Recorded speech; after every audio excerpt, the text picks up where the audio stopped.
자, 요한계시록 강해 오늘 제 6강입니다. 자, 강의를 위해서 잠시 기도드리겠습니다.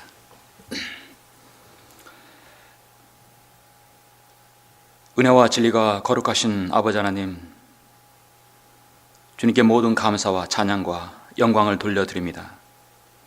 아버지 하나님께서 사랑하는 성도들 오전 아침부터 불러주셔서 영과 진리 가운데 경배드리게 해주시고, 우리가 하나님의 말씀을 찾고자 한다면 주님께서는 언제든지 우리에게 진리의 말씀을 깨우쳐 주실 줄 믿습니다. 주님은 우리의 기도에 한 번도 거절하지 않으십니다. 오후에도 우리가 동일한 하나님의 말씀을 가지고 주님께 간구드립니다. 우리가 요한계시록을 더 밝히 알고 더 주님의 재림을 고대하고 사모하는 이 시간 될 수 있도록 인도해 주십시오. 오늘 저는 사대교회에서 제가 강의를 할 때 이 교회에 대해서 우리가 배워야 할 점이 무엇인가, 또 우리가 영적 전쟁에서 참으로 우리가 경계해야 할 점이 무엇인가 잘 깨달을 수 있도록 주님께서 인도하여 주시길 원합니다. 듣는 모든 성도들에게 지각을 열어주시고 성령님께서 온전히 제 입술을 주장해 주시옵소서. 모든 말씀을 주 예수 그리스도 이름으로 기도드렸습니다. 아멘.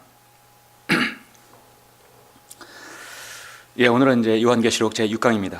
6강, 우리가 지난주까지 요한계시 1장, 2장을 거쳤고, 오늘은 요한계시록 3장 1절부터 6절, 오늘은 사대 교회에 대해서 보도록 하겠습니다. 먼저 1절부터 6절까지 제가 봉독해 올리겠습니다. 사대교회 천사에게 편지하라. 하나님의 7영과 7별을 가지신 분이 이 일들을 말씀하시니라. 내가 내 행위를 아나니 내가 살아있다는 이름은 가졌으나 죽었느니라. 깨어있으라. 그리고 남아있으나 죽어가는 것들에게 힘을 돋우어 주라. 나는 내 행위가 하나님 앞에 온전함을 발견치 못하였노니 그러므로 내가 어떻게 받았으며 또 어떻게 들었는지 기억하고 굳게 지켜 회개하라. 만일 내가 깨어있지 아니하면 내가 도둑같이 내게 임하리니 어느 때에 너에게 올 것인지 내가 알지 못하리라. 사대에 있으면서 자기들의 옷을 더럽히지 아니한 몇 이름들이 내게 있어. 그들이 흰옷을 입고 나와 함께 다니리니 이는 그들이 합당한 자들이기 때문이라. 이기는 자는 흰옷을 입을 것이요 내가 그의 이름을 생명의 책에서 지워버리지 아니할 것이며 또 그의 이름을 내 아버지 앞과 그의 천사들 앞에서 시인할 것이니라. 귀 있는 자는 성령께서 교회들에게 말씀하시는 것을 들을지어다. 아멘. 1절부터 6절까지가 사대 교회에 향하는 말씀인데요. 우리가 이제 사대 교회에 향하는 말씀, 오늘 저는 제목을 처음에는 그 순교에 대해서 사대 시대, 그러니까 우리가 이제 교회사적으로 볼 때는 사대 시대는 암흑 시대이죠. 암흑 시대 500년부터 1500년까지 약 1000년 기간입니다. 사대시는 이제 잠시 후 보시겠지만은 1000년부터 1500년 가장 극심하게 로마 카톨릭에 박해했을 때이기 때문에 저는 처음에 제목을 이 사대교회에서 피로 물든 교회, 피로 물들인 교회라든지 순교의 피로 물들인 그런 교회, 자, 그런 식으로 해서 교회가 박해를 받는 부분에 대해서 제목을 줬다가 그저께 제목을 바꿨습니다. 이제 이 관점은 사대 교회가 그 당시에 어떠한 교회였는가, 그 당시에 주변 상황이 어떤 상황이었는가를 알려드리기 위해서, 또 이걸 통해서 우리가 배워야 할 교훈이 무엇인가를 우리가 먼저 배워야 되기 때문에 제목을 깨어있으라 죽어가는 교회예요. 깨어있으라 죽어가는 교회예요. 정말 사대 교회는 깨어있어야 합니다. 그리고 정말 죽어가고 있었어요. 심지어 주님께서는 3장 1절에서 이미 죽었느니라 라고 말씀하고 있습니다. 우리가 지난번에 이제 에베소, 서마나, 그 다음에 파가모, 투아티라에서 이렇게 쭉 올라갔죠. 북쪽으로 올라갔다가 지금 이제 남동쪽으로 쭉 아래로 약 48km 쭉 내려오면 사대가 있습니다. 여기 이제 이 파란 부분은 이제 물줄기죠. 물줄기. 사대 교회는 무엇인가 물줄기가 흐르고 있다. 우리는 잠시 이 부분에 있다가 이제 염두에 둘 필요가 있는데요. 이렇게 보면은 전쟁에 있어서 아주 중요한 요충지가 될 수 있죠. 아주 중요한 요충지입니다. 그래서 이제 4대 교회에 대해서 이 지역에 대해서 한번 알아볼 필요가 있습니다. 껴있으라 죽어가는 교회, 바로 이제 우리가 이 7교회들을 쭉 살펴보고 있는데 변함없이 7교회들에게서는 항상 우리가 역사적으로는 AD 90년경에 사도 요한 때 소아시에 있었던 7 지역 교회를 언급하는 것입니다. 그 당시에 7 지역 교회의 상황, 어떤 상황이었는가?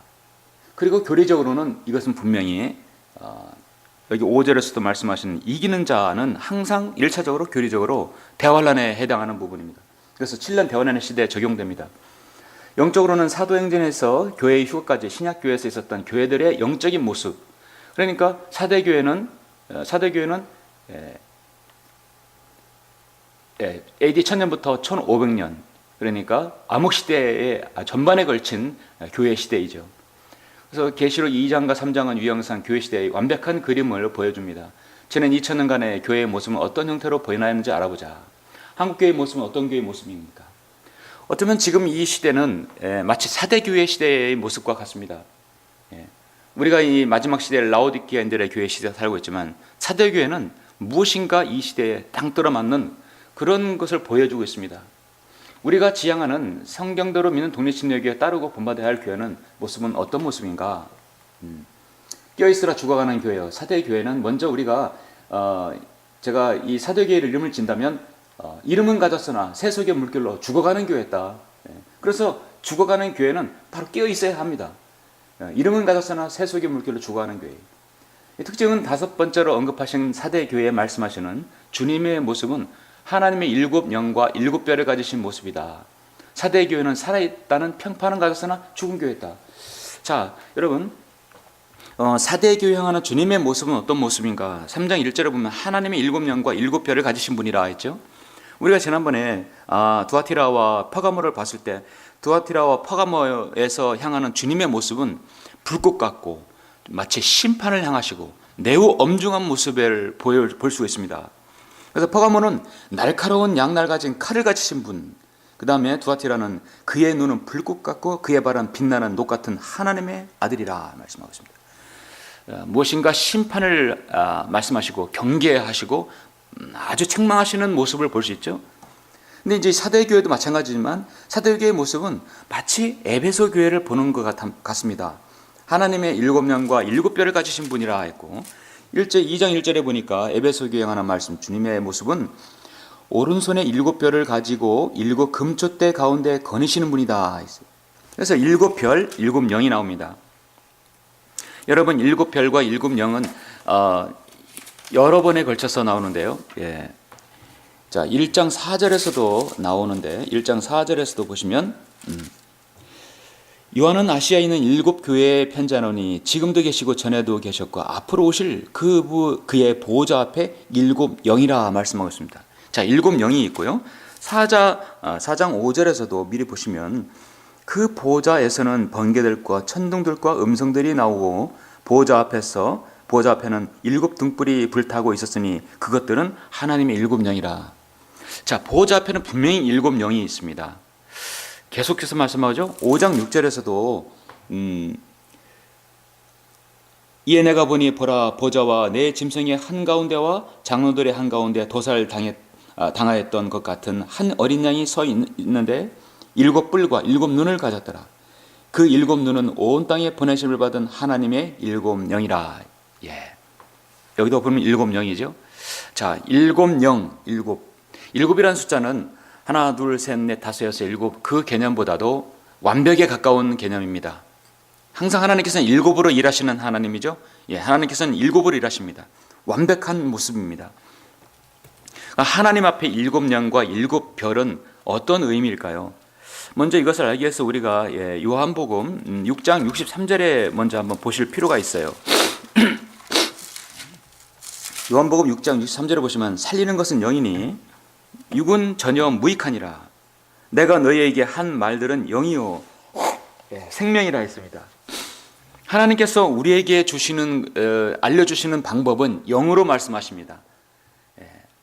우리 안에 성령님께서 그것을 통해서 알려주시죠. 하나님께서 우리에게 알려주는 방식은 영으로, 또 우리의 모습은 어떤 모습을 보이냐면 별로 보입니다. 그래서 우리가 다니엘서도 보면 영원 비나토로 별이 된다 말씀하고 있죠. 자, 7 영은 하나님께서 우리에게 보여주신 제시하는 방식이고, 우리가 하나님께 보여주는 것은 바로 7 별입니다. 또 7 별은 그 7 교회라고 말씀하고 있죠. 그래서 이 사대 교회에 향하는 주님의 모습과 에베소에 향하는 주님의 모습은 이제 같다고 볼 수 있습니다. 같다고 보는 것은 무엇인가 같은 기류가 있고 같은 영적 책망이 있다는 거예요. 그런 것을 우리가 볼 때 이제 잠시 역사적으로 본 사대 교회, 소아시아 당시 7 교회에서 역사적으로 사대 교회는 어떤 지형을 가지고 있고 어떤 환경을 가지고 있는가를 볼 필요가 있습니다. 자, 아까 말씀드린 대로 500년부터 1500년간의 이 천년 기간은 다크 에이지, 세속사에서는 중세 시대라고 하지만 우리는 중세라고 하지 말고 암흑 시대라고 합니다. 암흑 시대라고 하는 겁니다. 종교 개혁이 시작하기 전까지의 로마 카톨릭이 세상을 지배하고 그리스도인을 박해하고 6천만 명 이상을 죽였었던 바로 그 기간입니다. 이 기간 동안 얼마나 많은 그리스도인이 정말 피 흘린 그들의 그 주님을 증거하면서 믿음을 저버리지 않고 순교의 피를 흘렸습니다. 그 피의 밑거름이 바로 오늘날 우리 직전에 오늘날 교회와 필라델피아 시대가 이루어진 것이죠. 그래서 사대 시대 때는 교회사적으로 보면은 1000년부터 1500년 약 500년간의 기간을 말씀하고 있습니다. 조금 전에 7 별 말씀드렸죠. 자, 껴있으라 죽어가는 교회, 사대교회는 그 당시에 역사적으로 어떠한 지형이었는가? 사대는 항상 연애와 향락과 오락과 그리고 쾌락이 지배했던 곳이었습니다. 그 환경이 그랬어요. 당시 물질적 풍요로 말미암아 내적인 타락과 세속화로 인해서 형식주의와 영적인 나타함이 교회에 깊숙이 침투한 시기였습니다. 그 어떤 교회 7 교회보다도 사치와 향락이 있던 지역이었어요. 이게 바로 사대 교회의 그때의 그 지형입니다. 이제 여기는 리디아 왕국의 고대 리디아 왕국의 수도였습니다. 여러분 이 산을 보십시오. 아주 가파른 산이죠. 최하 480m 이상의 가파른 계곡으로 이루어진 요새형 도시였습니다. 그러니까 이 도시를 점령한 나라는 딱 2 왕밖에 없습니다. 페르시아 코레스 왕과 시리아의 안티오코스 에페파네스 3세만이 여기를 정복했었어요. 이 고대 리디아 왕국은 이렇게 난공불락의 요새, 어느 누구도 외적의 침입을 잘 방어했던 그런 지역 요충지였습니다. 그리고 아주 요새형 지역이죠. 평원에다가 요새. 난공불락의 요새형 지역이기 때문에 쉽게 쳐들어올 수 없고 이것을 함락시킬 수 없었어요. 이 사대 지역에는 이 팍톨루스 강이 흐르고 있었어요. 아까 그 파란 부분 기억나시죠? 이 강이 흐르고 있었습니다. 이 강가와 기슭에 위치하면서 팍톨루스라는 강이 흐르고 앞에는 투몰루스라는 산이 딱 자리 잡고 있었습니다. 그런데 이 팍톨루스 강에는 뭐가 있었냐면 바로 사금이 있었어요. 여기에 금이 그렇게 많이 나왔습니다. 그래서 사대 지역은 바로 황금의 도시라는 별명을 가지고 있습니다. 너무나 많은 향락과 사치가 있었어요. 연애를 항상 열었고 향락과 오락과 그리고 쾌락이 지배했던 곳이었습니다. 당시 물질적인 풍요로 말미암아 내적인 타락과 세속화로 인해서 형식주의와 영적 나태함이 교회에 깊숙이 침투했던 것입니다. 그래서 그것이 그대로 교회에 흘러 들어오게 된 것이었어요. 사도교회의 책망을 먼저 한번 보시면 사도교회는 라오디게아 교회처럼 사치와 쾌락을 쫓는 일에 분주했고 영적인 신앙을 돌아볼 만한 여유를 갖지 못하고 이름은 가졌으나 죽어가는 교회였다 했습니다. 그래서 2절 3절이 사대교회 향하는 이제 책망인데요. 그래서 깨어있으라. 사치와 향락과 세속의 물결이 교회로 들어오면 당연히 깨어있어야 되겠죠. 그리고 남아있으나 죽어가는 것들에게 힘을 돋우어주라. 나는 내 행위가 하나님 앞에 온전함을 발견치 못하였노니. 그러므로 내가 어떻게 받았으면 또 어떻게 들었는지 기억하고 굳게 지켜 회개하라. 만일 내가 깨어있지 아니하면 내가 도둑같이 내게 이 말이니 어느 때에 너에게 올 것인지 내가 알지 못하리라 했습니다. 그래서 여러분, 이 사대란 뜻은 첫 번째 의미는 뭐냐면 남은 자, 도망하는 자, 빠져나오는 자란 그런 뜻이거든요. 두아티라에서 로마 카톨릭의 박해로부터 빠져나왔다는 것입니다. 그것에서 빠져나왔다는 것. 성별했다. separation. 아주 중요한 용어죠. 좋은 용어입니다.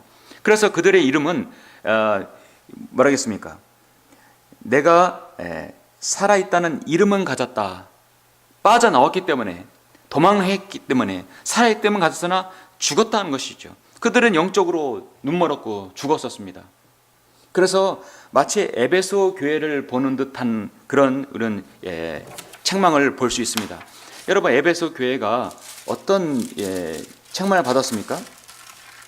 그들은 에베소 교회는 여러분 늘 기억나는 것은 첫사랑을 저버렸다, 우리는 기억하고 있죠. 자, 그래서 예수 그리스도에 관한 첫사랑을 저버렸기 때문에 그들에 대한 책망은 늘 내가 어디서 떨어지는지를 기억하고 회개하며 너는 처음 일들을 행하라. 처음으로 돌아가라. 다시 갈보리로 돌아가라. 만일 그렇지 않고 회개하지 아니하면 내가 속히 너에게 와서 내 촛대를 그 자리에서 옮기리라. 사역을 내가 너에게 더 이상 주지 않겠다는 것이거든요. 첫사랑은 그래서 중요한 것입니다. 그래서 어디서 떨어진지를 기억하고 회개하고 돌이키라. 그렇지 않으면 remove, 옮기겠다는 것이죠. 그러면 사대교회도 향하는 마찬가지예요. 내가 어떻게 받았으며 어떻게 들었는지 기억하고 굳게 지켜 회개하라. repent, 기억하고 회개하라. remember, 그 다음에 회개하라. repent. 그리고 그렇지 않으면 도둑같이 내게 임한다. 주님께서 말씀하고 있어요. 사대는요, 금뿐만 아니라 과일이 풍성했고요, 양모 생산으로 유명했던 곳입니다. 양모를 염색해서 옷을 만든 일에 사대는 중요한 사업을 해줍니다. 풍족하고 옷도 화려하고 무엇하나 부족한 것이 없는 도시국가였어요. 너무나 은과 금이 많기 때문에 전 세계적으로 가장 첫 번째 금화를 사용한 도시가 바로 사대 도시였습니다. 이집트보다도 훨씬 더 먼저 금화를 사용했던 도시가 바로 사대 도시였습니다. 여러분은 무엇을 만지면 다시 다 금이 된다는 이 전설이라고 해야 되나요? 마이다스의 손이라는 그런 말 들어보셨죠? 어떤 사람이 사업을 잘하면 만지는 것마다 다 건드는 것마다 돈이 된다. 마이다스의 손이라고 하죠. 바로 여기서 유래했습니다. 이 근처에 미다스 왕이 이 팍톨루스 강에서 목욕을 해서 했다는 그 의미가 여기서 나온 것이죠. 이 미다스 왕이 여기 목욕을 하고 금을 채취했던 것이죠. 그래서 이 마이다스라는 이 신화가 배경이 된 것이 바로 여기 이 사대 지역이었던 것입니다. 사대교회는 책망이 라오디케아 교회처럼 사치와 향락을 쫓는 일에 분주해서 영적인 신앙을 돌아보는 여유를 가지고 있지 않았습니다. 그래서 주님께서는 사대를 향해서 끼어있으라. 남아있으나 죽어가는 것들에게 힘을 돋워 주라고 말씀하고 있습니다. 예. 여러분, 어떤 사역에 있어서 변질되는 것은 무엇입니까? 변질되는 건 무엇입니까? 변질되는 것은 사람이 모이면, 기본적으로 사람이 모여야 사역을 하든 뭘 하죠? 예. 자, 사람이 모입니다. 그 다음에 그 사람 모이면 이 사역으로 인해서 활성화가 됩니다. 자, 하나님께서 복 주시면 활성화되죠? 여기서 가장 조심해야 될 거, 이 초심을 잃지 않아야 됩니다. 세속화되지 않아야 되고 첫사랑을 잊어버리지 말아야 돼요. 문제는 뭐냐면 사회가 활성화가 되면 그 다음에 기계화된다는 얘기예요. Man, 그 다음에 movement, 그 다음에 머신이 되어버리는 거예요. 기계화되는 거예요. 매너리즘에 빠져버리는 거예요. 형식화되어 버리는 겁니다. 여러분, 구령과 거리 설교, 하나님의 말씀 전하는 것이 형식화되어 버리면 어떻게 됩니까? 무의미하게 되어버려요. 기계적으로 되어버려요. 구령을 위한 구령, 복음을 전파를 위한 복음 전파, 순수한 의도에서 예수 그리스도의 그 첫사랑을 기억하고 잃어버린 혼들에 대한 연민을 가지고 그 사랑하는 그 혼들을 가지고 지옥에 대한 두려움을 전하는 순수한 마음이 아니라 형식화되어 버리는 겁니다. 형식화되어 버리면 구령하는 숫자를 사람에게 공표해서 누가 구령 얼마 했다, 뭐 설교 얼마 했다, 사람에게 공표하는 거예요. 그 사람에게 자랑거리가 되려고 허위로 숫자를 공개하고, 그게 무슨 사역입니까? 그게 바로 사회가 활성화되면 변질돼 버리는 거예요. 기계화돼 버리는 거예요. 형식화돼 버리는 거예요. 저 서울 모 교회가 그래요. 그 다음에 뭐냐면 교회가 기념비 되는 거예요. 전시물이 되어버리는 것입니다.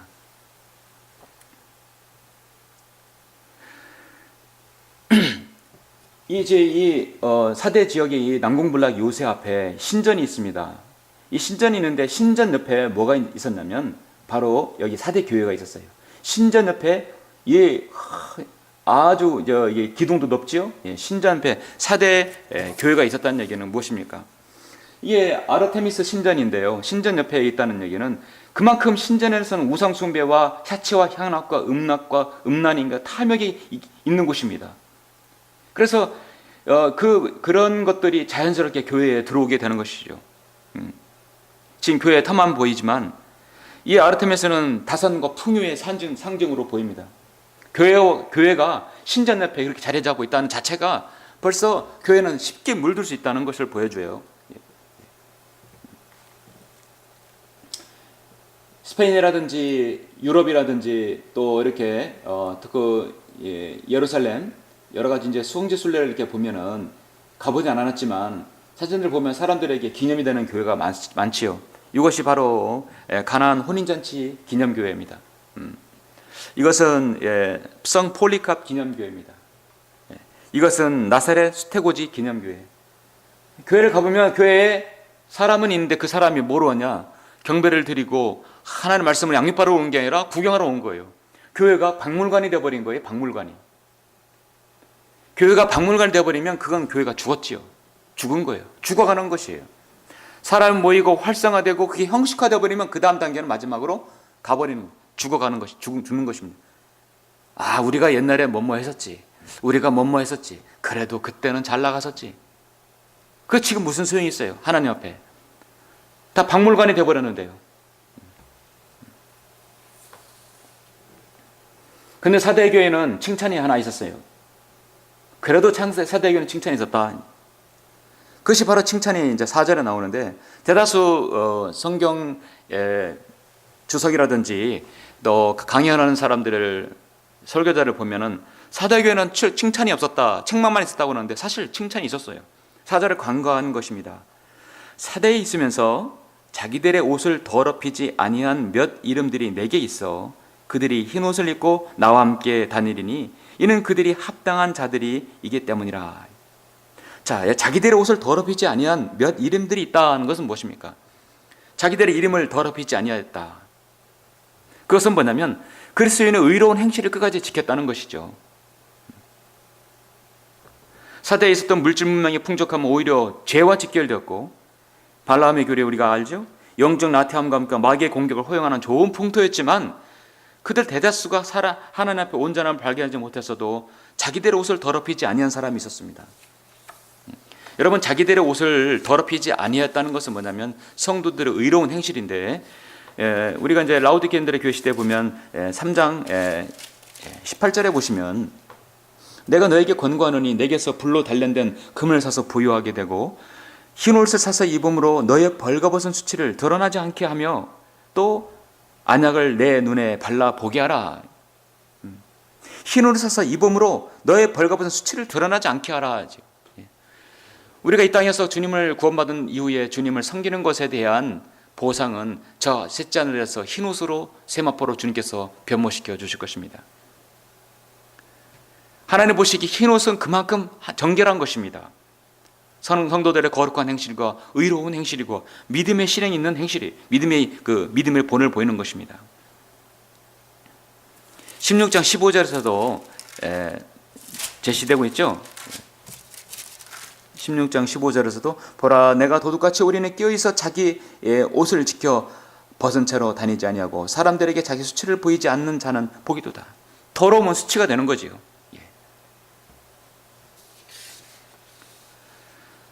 그렇게 사대 교회는 칭찬이 있었다는 것은 그만큼 자신들의 피로 자신의 믿음을 지켰다는 것이죠.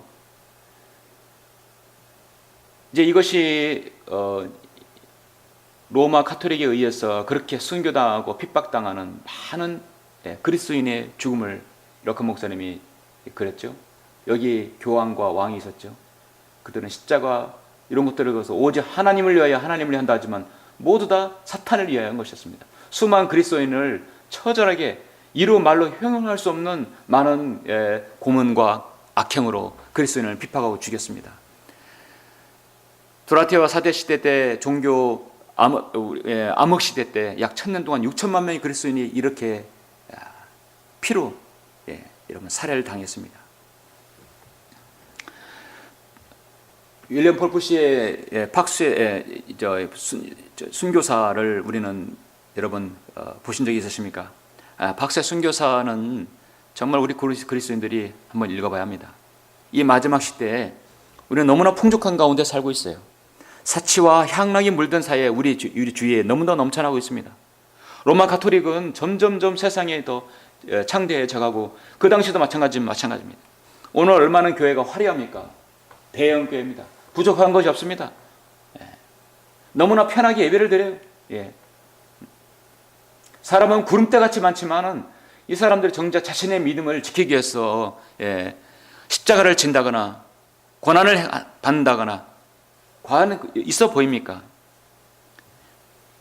이것은 어떻게 보면 라오디게인들의 교회 시대에 우리가 살고 있지만, 그러나 이 교회, 오늘날 한국 교회의 모습은 사대 교회의 모습입니다. 죽어가는 교회예요. 자신의 믿음으로 하나님께 믿음을 지키는 그런 성도들이 찾아보기 힘든다는 것입니다. 자신의 믿음을 지키기 위해서 기꺼이 고난을 당했다는 것은 고사하고 하나님의 바른 말씀도 거부하는 이 시대예요.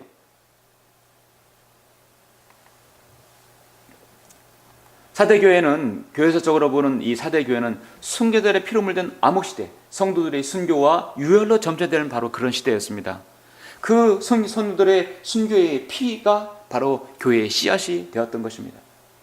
그러나 하나님의 말씀은 계속적으로 보존되었죠. AD 1000년경에는 로마 가톨릭 십자군의 원정과 살라딘 징기스칸이 침략이 있었고, 영국과 프랑스의 100년 전쟁이 있었습니다. 르네상스 시대가 왔었고, 십자군 원정으로 아시아 문명과 유럽의 문명이 세도했었습니다. 그러나 이 기간에 헬라어 표준 원문 김경희 성경 번역자들이 사용했던 사본들이 계속해서 헬라어 사본들이 바로 증거했던 시기였습니다. 이 사본들은 히랍 정교 교회들에서 발견되어서 헝가리, 보헤미아, 불가리아를 거쳐서 마르틴 루터의 종교계획 독일에까지 전달되는 것입니다. 이 사대 시대는 아주 중요한 시기였어요. 그렇게 죽어가는 교회가 많이 있었지만, 그러나 자신의 믿음을 지키고 이렇게 숨은 그리스도인이 하나님의 말씀을 계속해서 보존했던 것입니다. 사대 기간은 로마 가톨릭 신부들과 교황들의 계략 속에서 수많은 성경대로 믿는 그리스도인을 무참히 살해했던 기간입니다. 이 기간에 스페인의 그 악명 높은 종교재판소가 등장했고, 교황의 비무장 프로테스탄트를 죽인 그 가톨릭 교들에게 훈장을 수여한 이그노의 대학살과 성 바돌로메의 날의 대학살이 있었습니다. 그럼에도 불구하고 사대 기간은 성경의 모든 여러 부분을 자국의 일상으로 번역하고, 성도들이 거리에서 설교하는 걸 가르쳤고, 교황 무호서를 믿지 말라고 가르치며, 가톨릭에 의해서 가능한 모든 수단으로 죽임을 당했던 프랑스의 리옹에 피터 왈도가 있었습니다. 그래서 그를 따르는 왈도파가 있었습니다. 또 성경적인 개혁자로서 성경의 가르침들로 로마 가톨릭 관습을 계획하고 교황 주자들이 롤라드라고 별명을 붙인 수십 명의 설교자들을 훈련시켰고, 1382년 다른 원문에 근거한 영어 성경, 바로 그 이름도 유명한 위클리프 성경이 나왔던 것입니다. 이 위클리프 성경에 종교계열의 샛별이라는 이름을 붙인 존 위클리프가 그렇게 성경을 썼죠. 기록했습니다. 위클리프의 영향을 받고 전 체코의 전 국민을 따를 정도로 신앙을 소유했던 프라하의 존 후스가 또 있었습니다. 존 후스가 죽으면서 내가 죽은 후에 나는 100년 후에 백조가 되어서 다시 나타나리라. 그 백조는 바로 마르틴 루터였습니다. 자신은 늘 거의로 표현했죠. 거의가 백조가 된 것입니다. 이탈리아의 프로렌스에서 설교하며 종교개혁을 지도하고 전천년제를 설교하며 교황의 권위를 포함한 카톨릭의 타락을 공격하다 순교당한 제롤라모 사보나올라, 훌륭한 그리스도인이죠. 이들 위대한 성구작 종교 지도자들 외에도 선형경 번역자, 바로 윌리엄 영국의 틴테일이 있었죠. 멜리츠, 곤라드, 존 타울러, 라노에 마띠아, 존 콜렛, 윌리엄 프리릭, 페르제 앤드류, 빈센트 페레, 조지 칸드나스, 로버트 주니어스, 데이비드 지비아스 등이 있었으며 이들은 차대에 있으면서 자기들의 옷을 더럽히지 아니한 몇 이름들, 바로 그들이었던 것입니다. 이들의 헌신으로 말미암아 그래서 필라델피아 시대가 열리게 된 것입니다. 우리는 이제 교리적 측면을 한번 보시게 되면,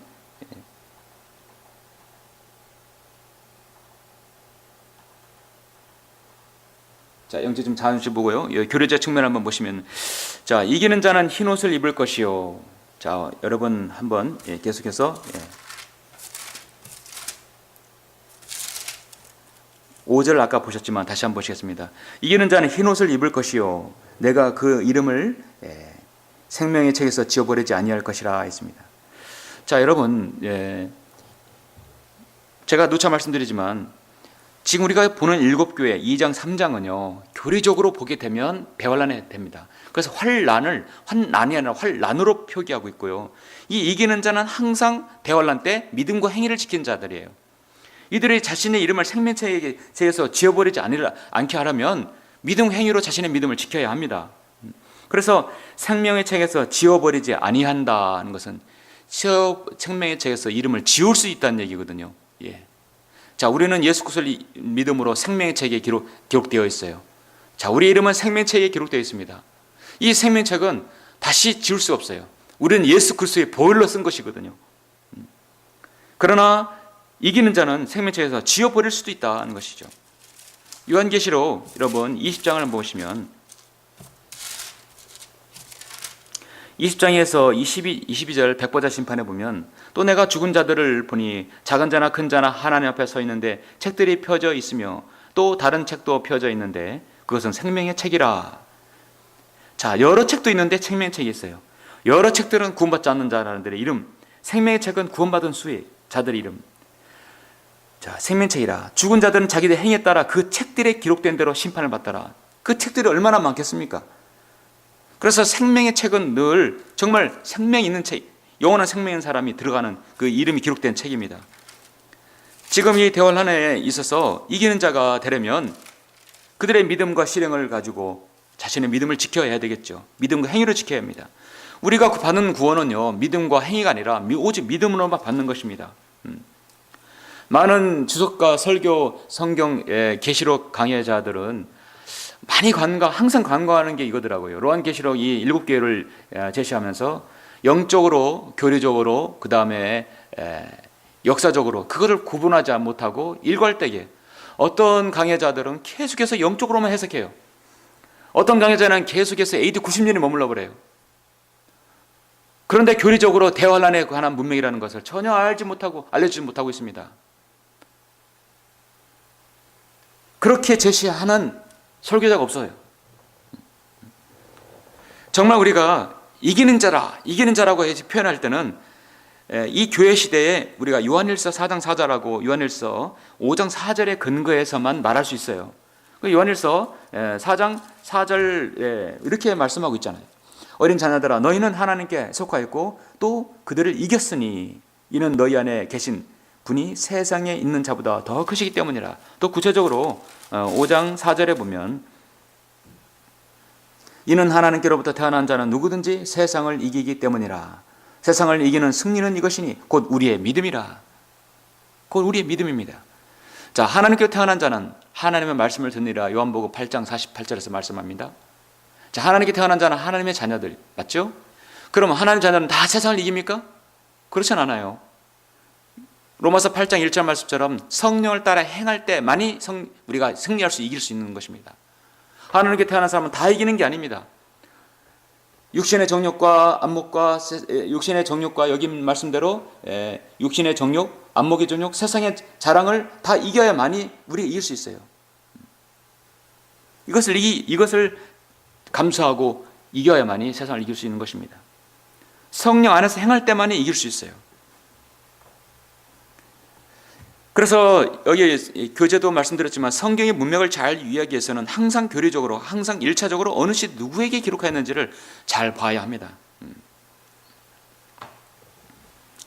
그다음에 이제 우리가 마지막으로 이제 볼 것은 영적 교훈을 한번 보는 것이죠. 자, 영적 교훈은 이 마지막 시대에 어떻습니까? 얼마나 많은 사람들이 하나님의 말씀 앞에 겸손히 무릎 꿇고 자신이 처한 환경에서 주님을 증거하며 또 주님을 섬기고 있습니까? 사대교회는 황금과 향락의 도시였습니다. 사대 지역은 지금 모든 것들이 풍족하고 사체와 향락과 쾌락이 만연한 시대에 믿음을 지키는 것은 자신들의 옷을 더럽히지 않은 의로운 행위입니다. 사대교회는 제2의 라오디게아 교회입니다.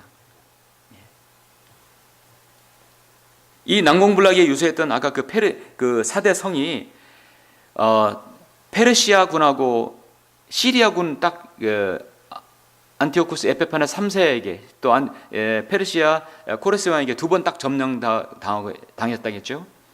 페르시아가 이 난공불락 요새를 점령하려고 엄청나게 애를 썼습니다.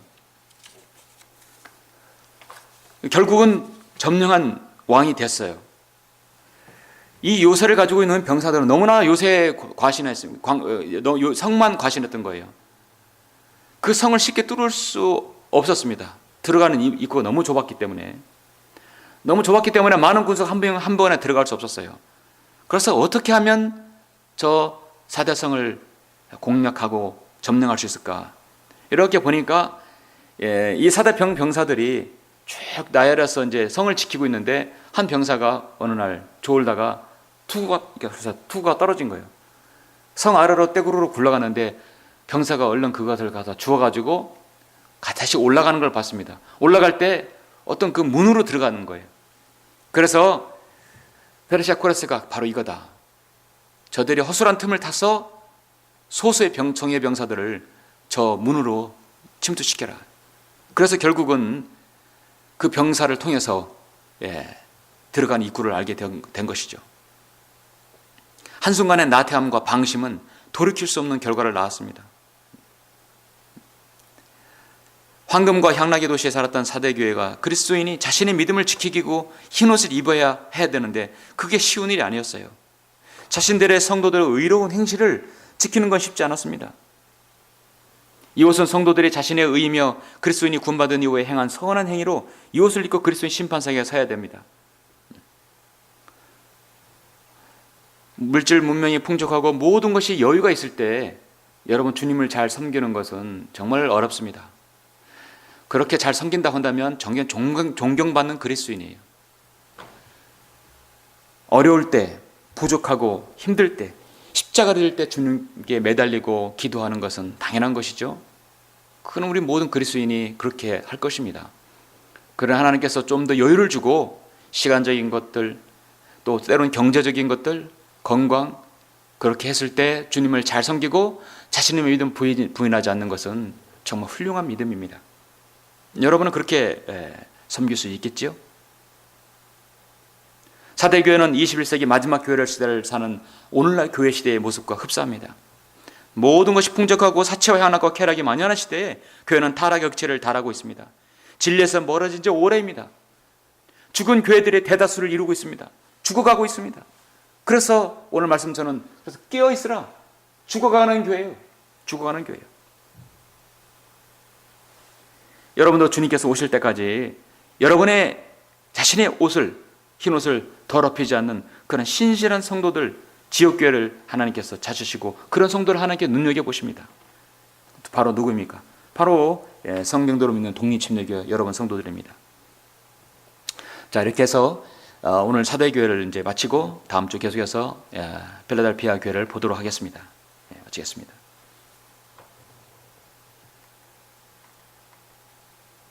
제가 말씀드렸지만 여기 나오는 강의는 일부 이미지들은 피터 러커망스 아포칼립스 바이블 베프티스트 북투스의 스토어에서 판매되는 책에서 발췌한 것을 밝힙니다. 감사합니다.